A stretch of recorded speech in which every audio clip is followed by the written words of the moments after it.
Being insulted is amazing. It's one of the best things that could happen to you. Why? Because when people want to hurt you, they're going to come after you with something real.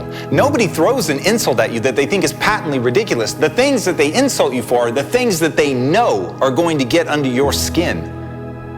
And if you can take that in, if you can let that pain wake you up to something that you may not have wanted to look at, if you can let that attack become something that empowers you because you're willing to listen, you're able to separate the message from the messenger.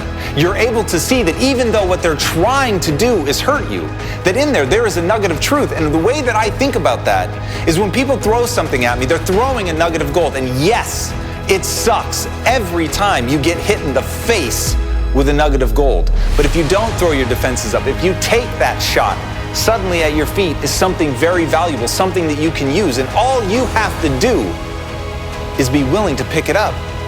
Be willing to hold it in your hand and look at it and see it for what it is, which is the truth.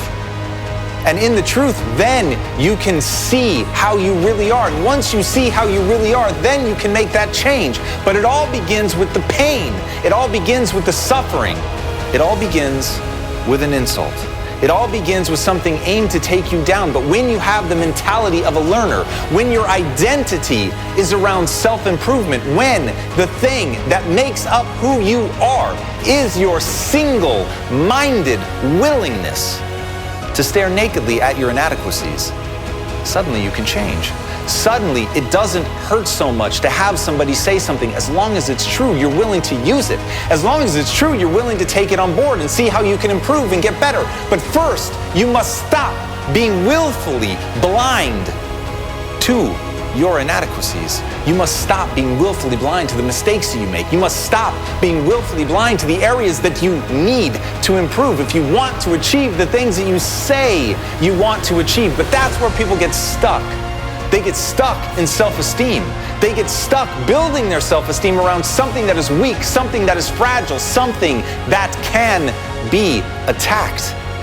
And that's why you have to build your self-esteem around something truly anti-fragile, something that the more it is attacked, the stronger it becomes. And the only thing that I've ever seen that's like that is to identify as the learner. Once you identify, once your very sense of self is that of someone who improves, someone who's willing to look at the truth, someone who's willing to hear the hard and difficult and painful truths about who you really are, because you know that the thing that makes you great is your willingness to look at that and to improve. Once you have that mentality, once you're willing to push yourself and improve and become something extraordinary, that is the thing that's going to give you that pride and that sense of self-esteem, because you were willing to stare at the things that you find ugly about yourself, because you know you can make them beautiful. And that's the difference between the person who throws an insult at you. They have not yet figured that out, and they need to tear you down to try to make themselves bigger. But you don't need to do that, because you have an aim. You know what you're trying to become, and the relentless pursuit of that mandates that you accept who you really are right now as a means to figure out the new skill set that you need to acquire to live the life that you want to live. But focus only on that. Don't worry about people trying to tear you down. Don't worry about anything other than what is true, what is needed for you to cross the chasm of skill set to get from where you are to where you want to be. Because that is the most important question life is ever going to ask. Who do you want to become? And what's the price you're willing to pay to get there? So ask yourself right now, what price are you willing to pay for greatness?